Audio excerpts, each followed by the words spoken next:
So, if you're thinking of living in New Jersey, or perhaps you already live here and you're just looking to buy a home, today we're going to talk about something called DTI. So, if you want to know what that stands for, stick around because we're getting after it right now.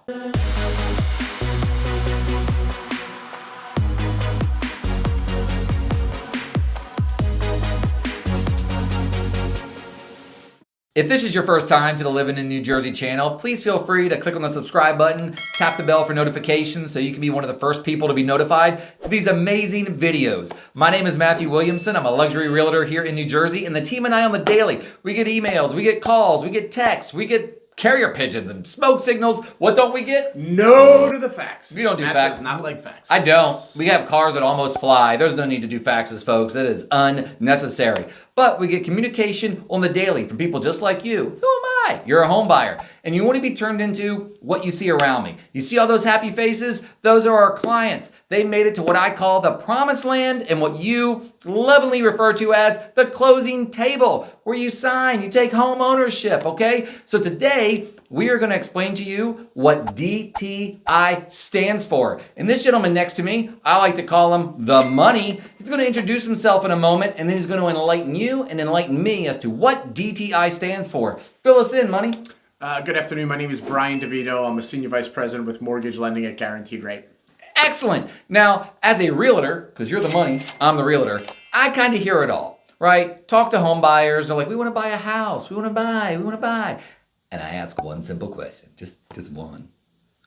Do you have a pre-approval? And then people just look like it's crickets, and this is them.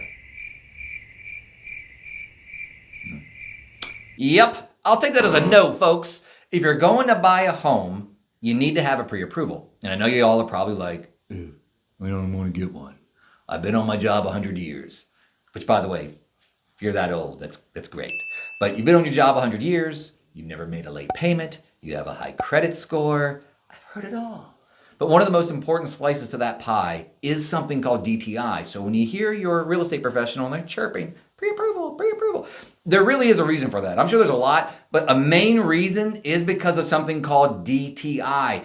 And I believe you would agree, it's probably the most important slice of the pie when you're going to buy a home. So if you really want to find a home, you really want to buy a home, you're done living in the basement, you're done paying $18,000 a month in rent. That's a really high rent payment. That's a really high rent payment. I don't know where you are. Maybe you're in Manhattan. But it's a really high rent payment. But at the end of the day, this gentleman needs to find out what the DTI is. In translation, I guess I'm trying to say in layman's terms, it's basically what your buying power is going to be. So, Brian, please explain, and we'll boil this thing down, make it really easy to understand. If someone's like, I don't want to get a pre-approval, I don't want to do it. And we're like, you need one. We need to figure out your DTI. How does that translate into layman's terms as what is DTI? Got it. So DTI stands for debt to income ratio. And basically for this example, let's say that somebody makes $120,000 a year in pre-tax income. So $120,000 a year, that's $10,000 a month. We're just going to use conventional financing as an example here. So typically, rule of thumb, your debt ratio can't exceed 45% on a conventional loan. So we said we've got $10,000 in monthly gross income. If the maximum debt ratio is 45%, that means that that client cannot have more than $4,500 going out per month in debts and whatever the current housing payment's going to be on the new property. I know a lot of people, they hear gross. And look, I get it. I still get confused with that number sometimes, or that word, gross. Before taxes. Before tax. That doesn't mean you take home 120 grand. It means you pay tax on that 120 grand. Tax gets taken out. But as you said, 10 grand a month, gross. As you said in that scenario, typically around 45% DTI. So all of us have bills, folks. I know we all have bills, but let's just say for conversation's sake that you don't. Maybe you're living with family. Maybe you're renting, but you have no college debt. You have no car loan, you have no credit card debt, you got no debts. So in that perfect scenario, that person can basically afford $4,500 a month. But why people like me, realtors, are like, get a pre-approval. We need to know what your DTI is. We need to know, and only Mr. Money can tell us. The reason for that is debt can decimate your DTI. So in that perfect scenario, that little bubble we're talking about, 10 grand gross, 45% DTI, That means you more or less can have $4,500 on a mortgage payment. But what happens if someone starts getting debt? Sure. So let's say that we have another client, $120,000 a year in gross income. Let's say they got a $500 a month car payment. Let's say they have $500 a month in minimum payments on their student loans. Let's say they have $500 in minimum payments on credit cards. That's $1,500 a month. So if we know that our max is $4,500, I subtract the $1,500. That buyer's only qualifying for a mortgage payment of $3,000 a month.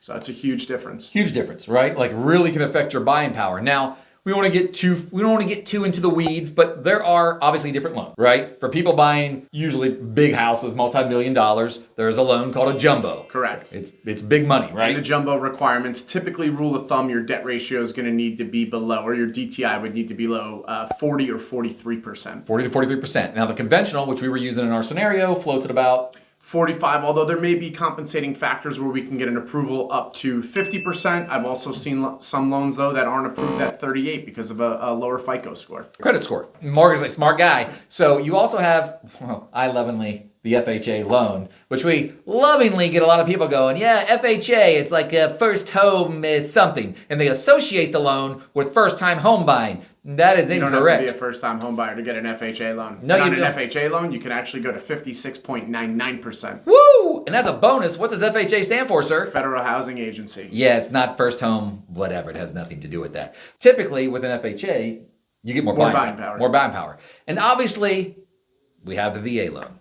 That is for our military personnel. Thank you for your service. If anybody's a veteran and watching this, I appreciate it. Same here. Thank you for your service. And with VA, obviously, there's a few more check boxes so they can reach out to you. Yeah, VA is a little bit different, so every situation's unique. So if you are a veteran, you're watching this, you want to calculate your DTI, give me a call. Wonderful. So this conversation, this video, DTI, it also ties into, if you've ever had your realtor, and I know I've said this to my clients, don't go out and buy a boat. Do not go out and buy a car. Please do not charge up your credit card. Okay? Don't say, hey, we really want to buy a house. We really want to buy one. By the way, a couple of weeks ago, we went and bought our $95,000 Land Rover. What? Yeah. No. So if you want to buy a boat, if you want to buy a car, if you want to buy snowmobiles, I don't know where snowmobiles came from, but but if you want to buy these things, wait until after you buy your house and close on it, because that lease payment that you just picked up for $1,500, oh, that's going to get held against them, isn't it? Oh, yeah.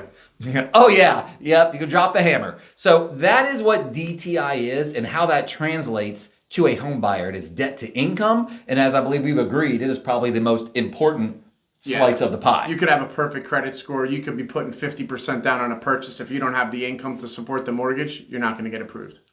So that covers DTI. Did we leave anything else out, or we felt like we covered our bases? I think we covered everything, but as always, if anybody has any questions, feel free to reach out. I'd be happy to chat. Yeah, talk with the money. Our information will be down below in the description. Once again, feel free to click on the subscribe. Feel free to subscribe. That's a tongue twister. Please feel free to click on the subscribe button. Tap the bell for notifications so you can be one of the first people to be alerted to amazing videos like this. And once again, thanks for watching. We'll see you around the block. Take care, everybody. Bye-bye.